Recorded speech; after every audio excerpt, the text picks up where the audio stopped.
Hello, hello la communauté, bienvenue sur ma chaîne Œil Libre. Aujourd'hui, nouveau sujet, mi-actu, mi-sujet, mais en tous les cas important puisqu'il s'agit du Frexit. Le Frexit est-il aujourd'hui une opportunité historique ou au contraire un risque majeur? Nous allons essayer de détailler ça ultérieurement. Dans un premier temps, pourquoi j'ai choisi ce sujet-là? Parce qu'on arrive au présidentiel, il ne faut pas l'oublier. Et je pense que on va dire les discussions et les débats doivent se poser aujourd'hui sur cette question, à savoir, est-ce que l'on reste dans l'Union européenne ou est-ce que l'on sort de l'Union européenne? Pourquoi je vous dis ça? Parce qu'aujourd'hui, les groupes politiques appartenant au paysage politique actuel qui nous représentent et dirigeant la France ont certes des divergences d'opinion, mais ils sont tous d'accord sur un sujet, ils veulent rester dans l'Union européenne. Qu'ils soient de gauche, d'extrême gauche, de centre, de droite, d'extrême droite, tous sont raccords à ce sujet-là. Tous veulent rester dans l'Union européenne. Et d'un autre côté, vous avez ce que j'appelle les invisibles, parce qu'on ne les montre pas trop, malheureusement. Mais d'un autre côté, vous avez ces groupes, ces mouvements souverainistes, patriotes et autres, qui, eux, prônent la sortie de l'Union européenne comme étant l'idée majeure et centrale, sans laquelle rien ne sera possible pour la reprise de la souveraineté de notre nation. Alors, je disais les invisibles, mais pas si invisibles que ça. Aujourd'hui, ils sont une réelle menace pour tous les autres partis politiques et je vous invite à les suivre car il faut entendre leurs discours. Ils valent largement les discours des politiques actuels. Nous allons donc en fait essayer d'appréhender ce Frexit comme étant soit une opportunité historique, soit un risque majeur. Donc, avant de commencer vraiment à étudier ces deux possibilités, juste une réponse. Peut-on sortir, une réponse à cette question-là, pardon, peut-on sortir de l'Union européenne? La réponse est oui. Comme ça, le sujet est clos, on peut passer au reste. Alors, donc, opportunité historique, quels sont les avantages et les inconvénients? Alors, l'avantage de sortir de cette Union européenne serait avant tout de retrouver notre souveraineté. Deuxième argument, le contrôle des frontières qui serait à nouveau possible. Troisièmement, une autonomie commerciale avec des négociations directes et sur les accords commerciaux.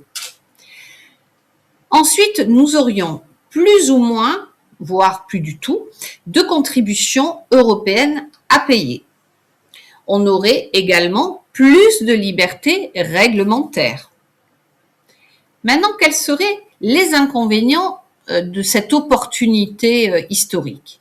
Un accès difficile au marché européen. Donc la question que je pose, c'est OK, mais quels sont les marchés européens et quelle est la représentation de ces marchés européens au niveau de l'économie française? Deuxième chose, période de transition économique. Bien sûr qu'il y aurait une période de transition économique comme nous avons eu une période de transition quand nous sommes passés du franc à l'euro. Troisième chose, perte des financements européens. Est-ce vraiment une perte? Pour exemple, entre 2021 et 2024, la France a contribué à l'Union européenne à hauteur de 26,2 milliards d'euros en moyenne. Et l'Union européenne a reversé à la France sous forme d'aide, etc., 16,4 milliards d'euros en moyenne, hors plan de relance. Je ne parlerai pas du plan de relance parce que les plans de relance, c'est ni plus ni moins des crédits. Ensuite, autre inconvénient, moindre influence collective. Nouvelle question. Est-ce que l'Europe aujourd'hui a une influence géopolitique marquée? Je ne pense pas.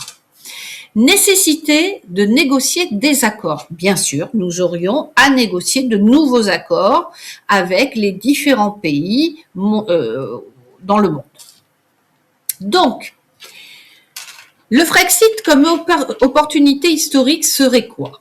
Retrouver une pleine maîtrise des décisions nationales. Le Parlement et le gouvernement pourraient à nouveau décider seuls, sachant qu'ils nous représentent, donc ça veut dire que nos voix seraient à nouveau écoutées.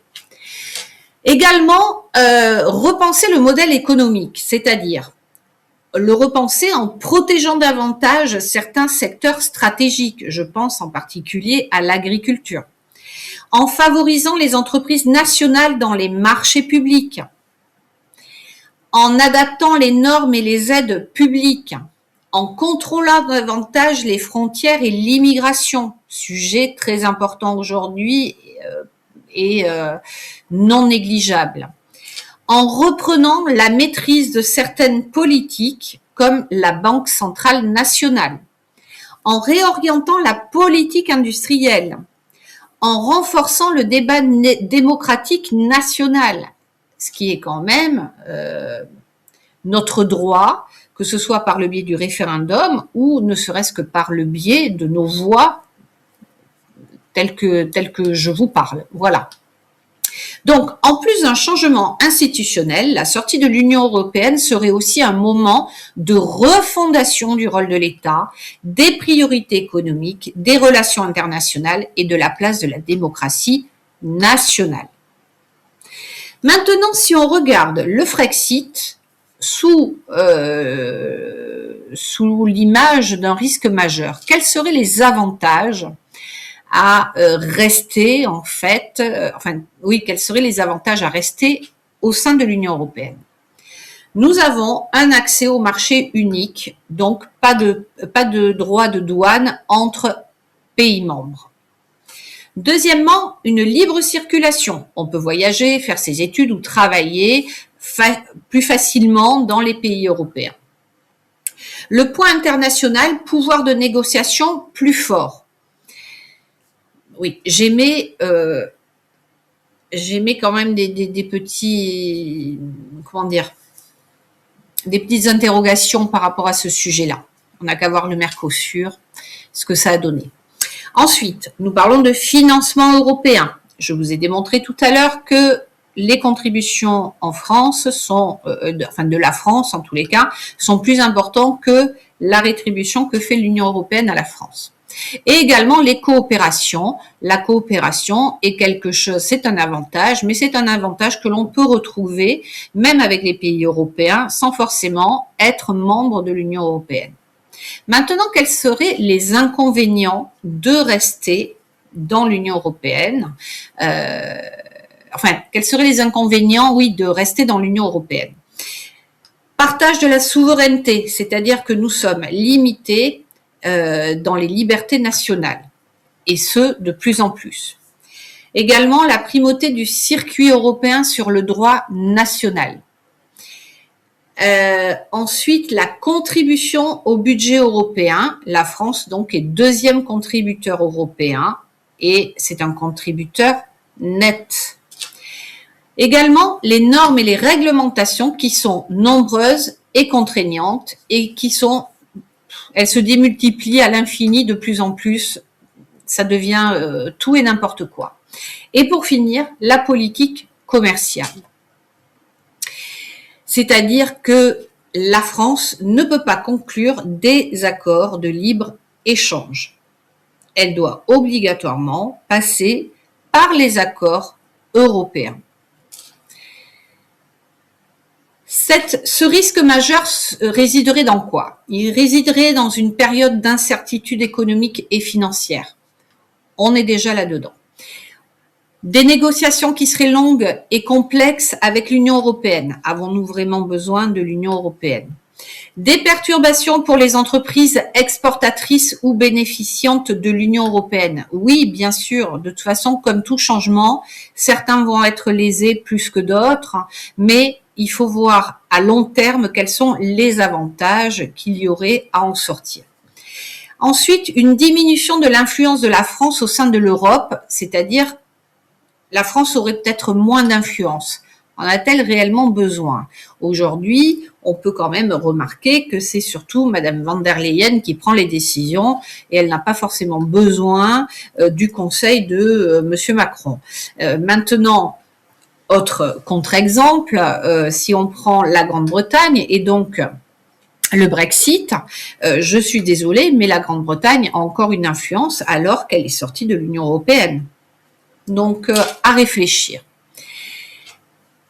Et pour finir, la nécessité de reconstruire des accords de coopération, comme je vous ai dit plus tôt, on en a déjà fait, on en refera, et je pense qu'on est on a largement les compétences de pouvoir à nouveau revenir sur la table des négociations.